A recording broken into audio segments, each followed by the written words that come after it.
Hello, Wildcat Nation. Welcome to our first Coach's Corner presented by Atrium Health. Paul Roper along with head coach Scott Abell. We get ready for the season opener against VMI in Lexington on Saturday.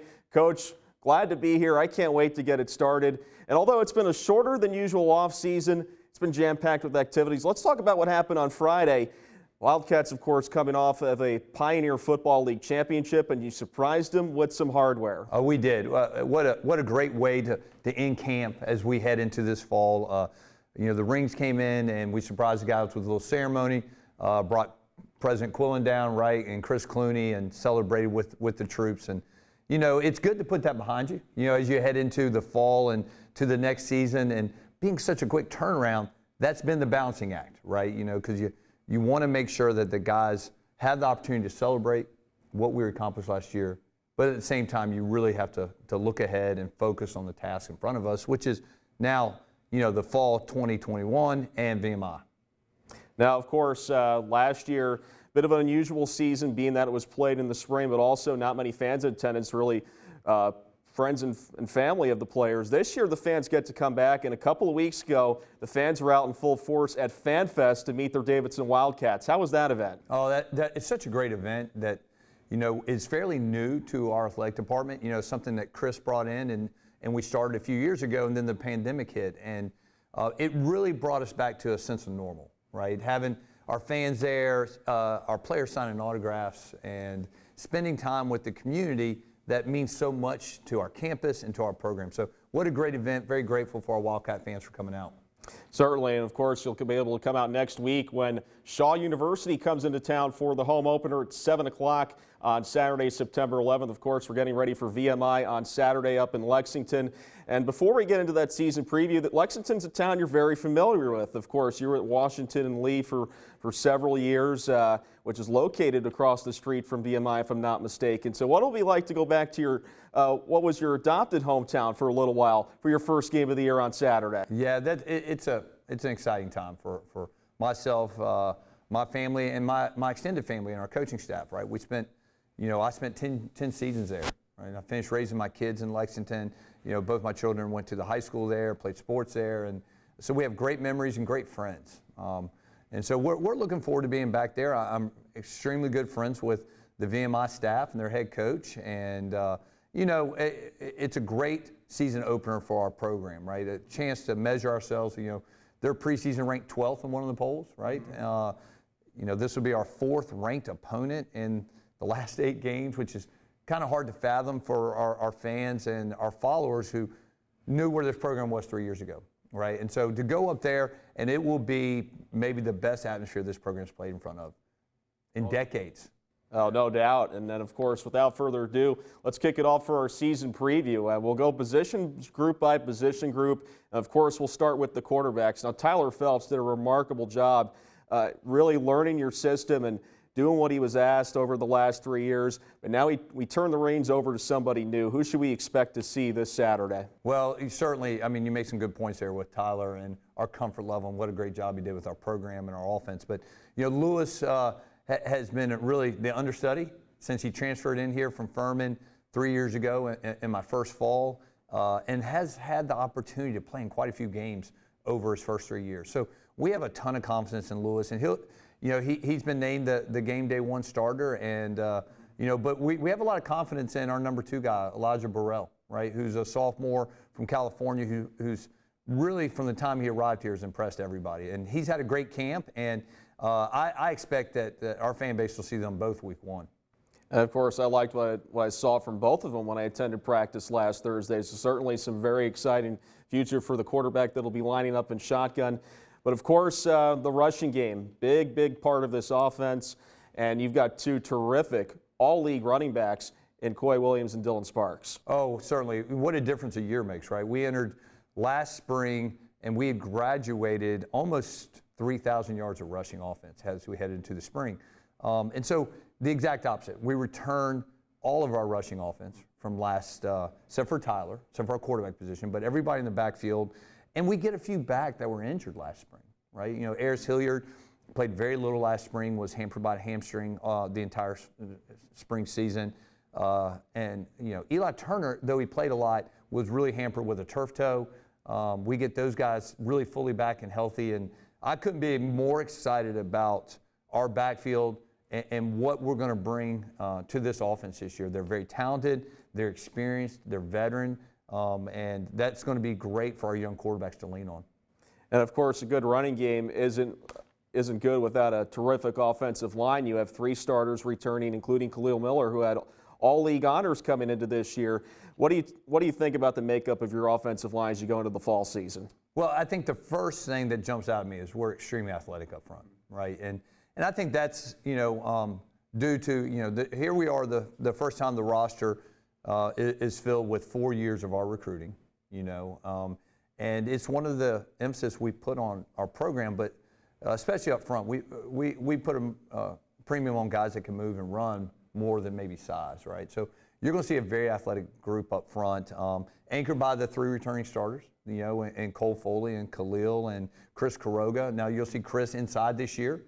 Chris had to play tackle last year, but some of those young athletic guys we just spoke about have grown up, right? That can play on those edges for us at tackle. So we're extremely excited about that.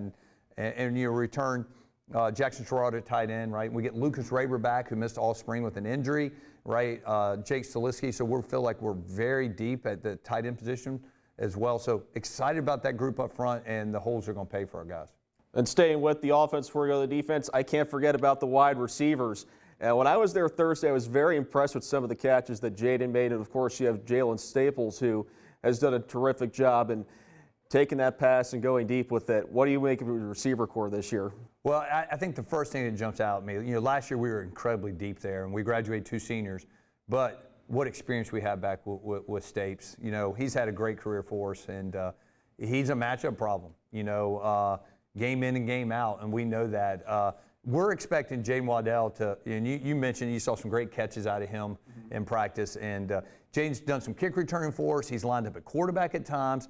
He's been kind of a Swiss Army knife for us since he got here, and we really wanted him to focus in on the wide receiver position this summer. He did, and he looks phenomenal, right? He's a big target who can run, and I think they're a great 1-2 punch for us. And then we got some young guys that certainly don't have the experience yet, that are probably going to have to get their feet wet earlier than later. And Clarence Freeman and Trey Messer, that I know have plenty of talent and speed to help our offense and program. They just need a little more experience, and we look forward for them to get that.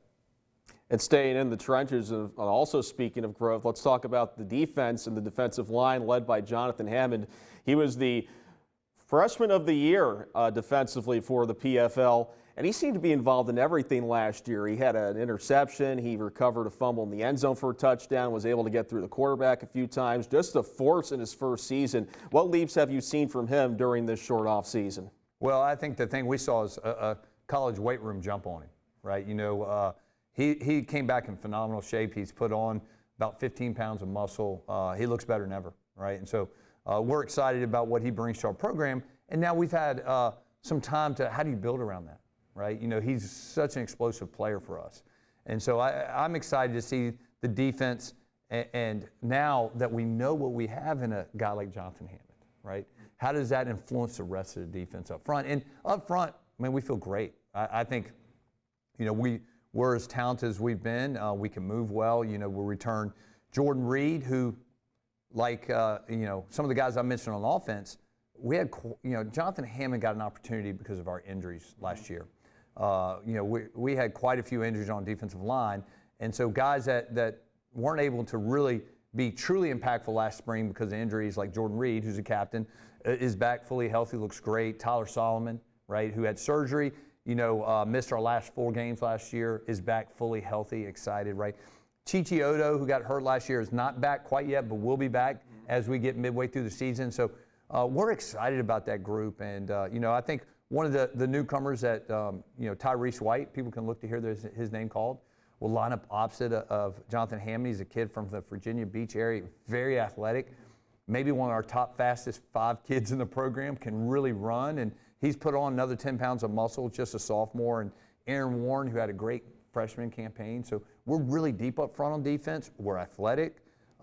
Excited about that group, really am. I'm very excited about that too. It's always good to have a speedster up on that line that can get through that quarterback. It is. But you also have a terrific linebacking core too, led by Jake Alexander, who is another preseason All-PFL selection. Well, you know, that linebacker core is very experienced, right? Very veteran. You know, you mentioned Jake and what a super career he's had. He's entering his senior year and a ton of snaps, right? A ton of accolades under his belt. And Jalen Jefferson, who's going to be a 2-year captain for us, you know, he's a 3-year starter. Incredibly impactful. He gets everyone lined up, pointing in the right direction, and extremely explosive. And so those two anchor a linebacker core that, you know, is very veteran-oriented, has a lot of snaps. You know, Jaden Pask, Miles Davis, who got some snaps last year, right? Yusef Thomas, who got some snaps last year. So we're excited about that group in the middle there, and expect big things from them. Finally, we'll talk about the secondary. Kaden Jenkins is an All-PFL selection by Phil Steele. What do you make of that unit that's back in the secondary this year? Well, we're extremely excited, right? We graduated Jalen Bolden, who had a really fabulous career for us, but we returned 3 starters, right? And Kaden had a great sophomore campaign, and you can see with the preseason accolades. But you know, when you look at our safety position, right, and man, Draylon Hines and Kay Vila, right, are both going to be 3-year starters, right? In Draylon's case, a 4-year starter, right? Who at times in his career has had All-American accolades, right?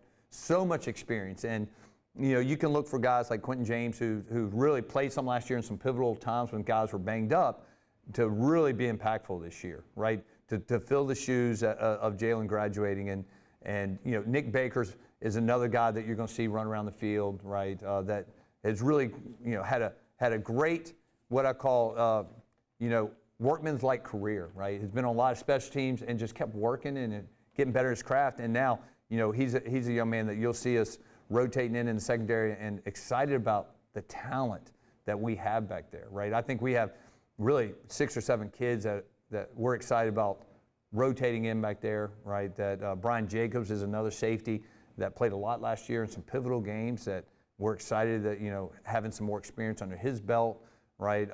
Jordan Burrell, who's a sophomore, very talented, who spent last year injured, couldn't play. We have extremely high hopes for. So that group as a whole is really talented. We're excited about them, and they're going to get tested week 1 as we, you know, talk more about VMI.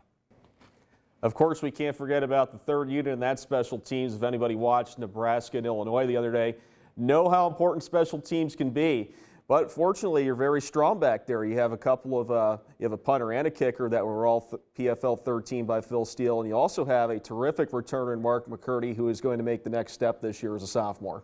Well, you mentioned we returned, really a great deal of experience in our specialist group, and you know, Bono has been place kicking since he got here, done a fabulous job for us. What a weapon he turned into for us last year, and though we don't punt much, you know, we got a ton of confidence in Evan Pritchard, and he's got a strong leg. He's very confident, and he's actually going to assume the duties of our holder this year, just because Lewis has been doing that, just a little more comfort not having your starting quarterback holding for a PAT field goal. And then you mentioned Mark, such a dangerous kick returner. Last year as a freshman, man, really was impactful for us, right? And excited to have him back. And, you know, Braden Oakley would be another big threat for us back there. He's done a ton of kick returns since he got here. They're both in our slot world, you know, and which our slots are a hybrid. And we talked about some of those guys with Eli and Ayers earlier. But I'm excited about that group and how they can change the game as well. Now let's focus on VMI. That's the opponent for Saturday. And much like your program, VMI, another program that has started to earn and build some respect over the last few years. They were usually towards the bottom of the SoCon. However, just like your team did over in the spring, they won their conference and got to the playoffs for the first time in their history. So a little bit of similarities between those two programs. And again, you're very familiar with them, having lived in Lexington for a decade. What's your relationship like with Coach Wackenheim? Well, Coach is a really good friend of mine, right? We've had quite a few coffee meetings in our time in Lexington. We share a commitment to the Fellowship of Christian Athletes that we were both really strong supporters of and members of in the Virginia group. And, you know, we've just become good friends over time. You know, prior to me moving to Lexington and Coach Watt going to VMI, you know, he spent time at UVA Liberty University, and I was a high school coach in the state, and he was recruiting my school. So I've known Coach Walk for probably 20 years, and I have a great deal of respect. I think VMI is just about the hardest Division I football program in the country, right? There's a lot of challenges in a military school, and in recruiting and what they do. And he's done a fabulous job of attracting really talented young men to VMI, really developing them well, him and his staff, and seeing that program and the way it's turned the corner in the last 24 months is amazing. It really is, and that was recognized last year as Coach Walk and his staff were the National Coach of the Year, and so well deserved. And so I'm excited for the challenge, and it is a challenge, right? Their preseason ranking is well deserved. They're as high as 12 and won the polls. They're coming off a SoCon championship, which we all know is one of the best leagues in the country at our level, and so. This is going to be a great measuring stick for us. I kind of compare it to Elon last year. We're opening up with a CAA opponent last year. It felt very similar. We opened up with a SoCon opponent who's preseason ranked, as Elon was, and it's going to give us a great opportunity to see where Davidson football is, right? And I think the thing I'm really excited about for our guys, they're going to play in probably the best atmosphere this program's played in years. And I said that earlier, but VMI, their whole core will be there, right? I know we'll have a great following, as we always do, and it'll be one of the best FCS atmospheres week one as you'll find anywhere. And I'm excited to see it all as we get ready for VMI on Saturday. Davidson in their season opener as the defending champions of the Pioneer Football League. Coach, great to check in with you. Can't wait for toe to hit leather on Saturday. Thanks, Paul. Appreciate it. And this has been Coach's Corner presented by Atrium Health here on DavidsonWildcats.com. We invite you to tune into our radio broadcast starting at 1 p.m. on the Davidson Sports Network. Now for everyone here, my name is Paul Roper. Have yourself a great rest of your week, Wildcat Nation. We'll see you next time.